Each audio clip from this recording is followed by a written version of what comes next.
me? You've been gaming with me since forever, right? Pretty much. So we've been through a lot, and you have some epic gamer stories. could you tell me one of them? Because let me see. I've forgotten. I think I've forgotten your what was it? Your Shraak story. Shraak. Shraak is a red cap in the World of Darkness. There's a changeling. The World of Darkness, I guess, you know what? Look it up. Google it. But Shraak's character is, to sum up real quick, he's a changeling that's kind of like an elf kind of creature merged with a human. He can eat people. I don't know. I'll put up a picture of a red cap. It's like an old Scottish goblin. Yes, that's what he was. So when I'm playing this character, I know nothing about the changeling venue. So I made a character that's purposely stupid so that I could just kind of bumble through the game and not have people go, well, don't you know anything about what you're doing? Well, of course not. My character is stupid. However, the character didn't die very quickly. In fact, he went on for years and years, and I kept playing him as he was written, which was stupid. And he got insulted by somebody who lived in another barony from the barony he lived in. And he's mad, and he decided, I want to kill that guy. Because, he's violent and stupid.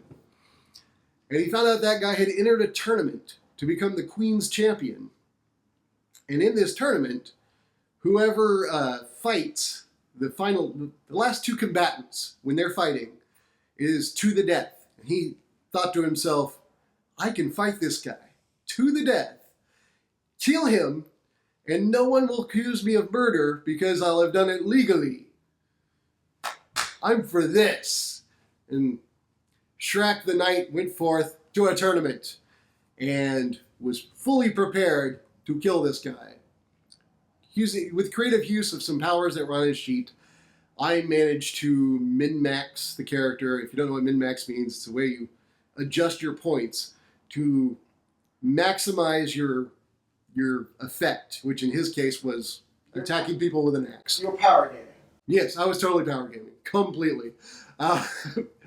So I minimized, however, his mental capability. He was already written as a stupid character. I lowered his mental capability even further in order to alter his points around because I had a power that allowed me to basically rewrite my character sheet for a limited period of time.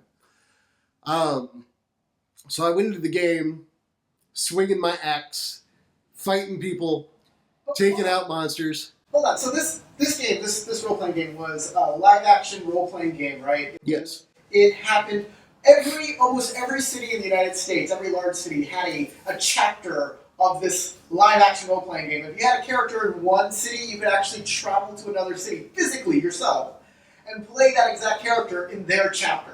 That's absolutely correct. And this particular tournament was held at a regional game in Temple, Texas.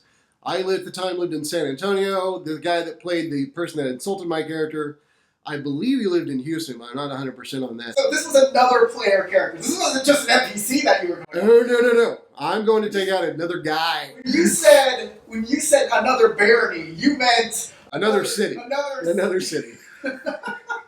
So some other guy from a place you don't know. That's correct. You took insult to and decided to kill. In the game, we use the internet to communicate between the baronies. It was literally just an email list.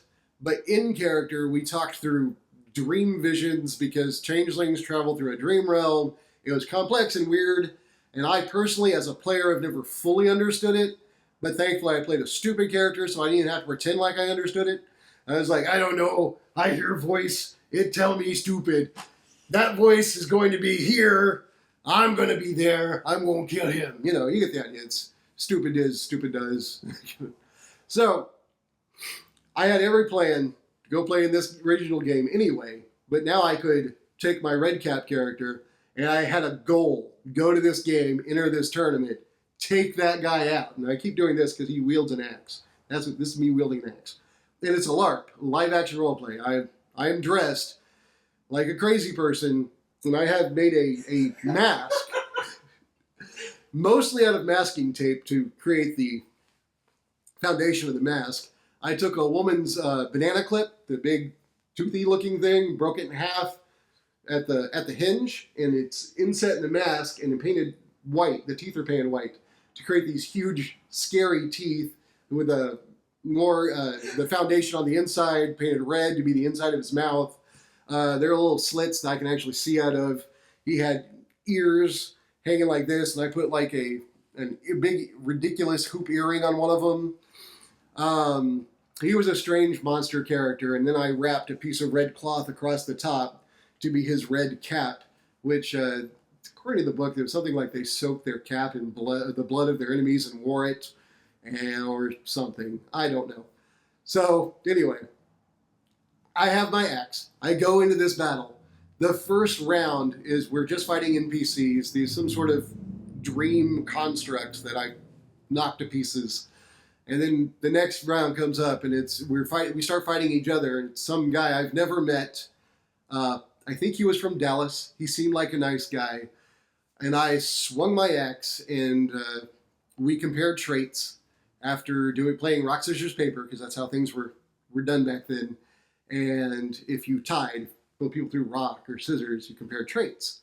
And I announced how many traits I had. Remember, I had reworked my character sheet using a magic spell that my character had access to. And after having reworked the character sheet, I get to then also add the 5 traits for the ridiculous axe I was wielding. And I did more traits than anyone was actually supposed to be capable of having, although I had fudged things legally to make this happen. And the guy immediately looked at me and went, "Oh God, you can't do that." I'm like, "Well, I'm doing that." And he looked over to the storyteller, and the storyteller's like, so I went and showed the storyteller my character sheet, and the storyteller just kind of nodded, and the guy kind of like hung his head, looking all sad, and he walked off as my character had hit him. And that particular round was just, you wound the other guy, and that guy has to step out, because it was not the to the death round.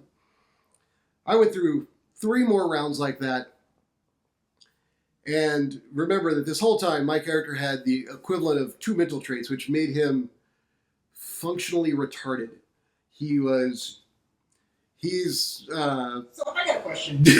How are you sure that your quarry was going to get as far in the competition as you did? That's an excellent question. I'm actually just getting to that. So I went through 3 more rounds like that. There were 3 or 4, and I get up to the midway section of this tournament, and we then are allowed a brief break to go repower ourselves, cool down, fix anything that's broken. I cast a spell on myself to create armor because I'm running out of health levels. Everybody's just kind of re-upping their character. Another friend of mine from San Antonio walks by, and he's like, "Hey, you're doing really well out there. How are you doing that?" And I told him what power I was using and how I rearranged my numbers. And he went, "Oh, that's brilliant. That was a mistake. Never tell anyone what your cheese on your character sheet is, because they will go and use the same exact cheese later." That guy just went off to a storyteller immediately. It turned out he had the same power and never thought to use it that way. He didn't have, in that one you had a power, and then you had another thing to explain how the power works. And I was able to affect myself. He didn't have the ability to affect himself, but he had the ability to affect things. So he affected his clothing and rewrote what his clothing was into ridiculous power armor. Literally, he said he walked in looking like Voltron, which is a pretty ridiculous set of power armor. Well, it turned out in the final battle, he was the guy that made it there. So he and I are fighting. And remember, I only have 2 mental traits. So I went through this insane fight with him.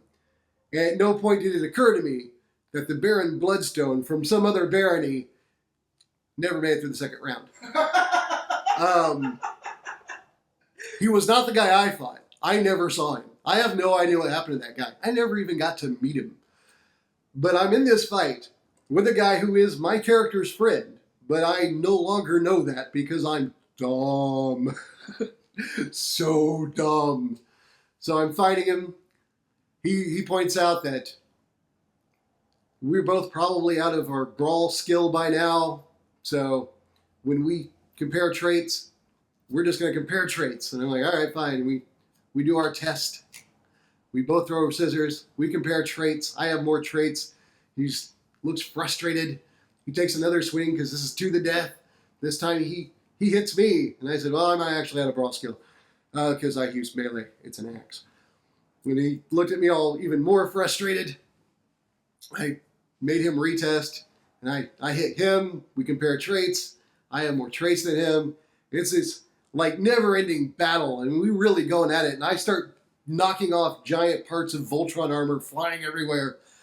And when it gets down to that point where it is just his little character kneeling in front of mine, he says, Shraak, friend, please, I yield to you. I went, okay, because he's my friend, and I've known him for years, and I no longer remember why I'm here. And then the game masters, the people running it, are playing the high court non-player characters, NPCs, who then declare me the winner, and they hold up my hands, and he scurries off really quickly, and I know that for a fact, he was completely aware that I was supposed to kill him, and all of those people forgot. And then I was presented to the queen, and the queen said, my champion, and I said, who are you? That, for me, was the crowning achievement of that character, was to win a regional tournament, become a Queen's champion, accidentally. Did you keep the Queen's champion title? Was that like... I did, because I'd won it, and they didn't want to rerun the entire thing. So you give us a second place, I don't care. I would have, but they didn't ask me to. And instead... You don't have the intelligence to... Actually, a little funny add-on to that. There was a man who immediately went up and said to the queen, I want to swear to you my loyalty. I want to be your protector. And she said, I have a champion, but you may swear to him. And the guy looked at me, and he looked at her, and he looked at me, and he said, what title do you hold? And I said, Sir Shraak. Sir Shraak is a knight. And you had to yell his name, because I spelled it with an exclamation point. Shraak! And he said, well, that would make me a squire. I don't wish to be a squire. And the queen looked at him and then looked at me and looked at him and said, then you will swear to Baron Shraak. Which meant I was the queen's champion and just got like this huge status upgrade all by accident. I didn't even like the queen. I don't even like the idea of royalty, and only became a knight because I was tired of people saying, you're a peasant, you're nothing. So I started beating on royalty until they gave me a title. That was like a previous set of games. And that was one of my favorite characters and one of my favorite stories of things that you're able to accomplish in game and the role play that can become from it. Well, thanks, man. That was a great story. Hey guys, I hope you enjoyed Howard's story. Doing a little low-tech outro here, and I'd like to show off my board game I've created called Cosmic Forge, where you can build your own solar system. Links in the description, and y'all have a good day. See you later.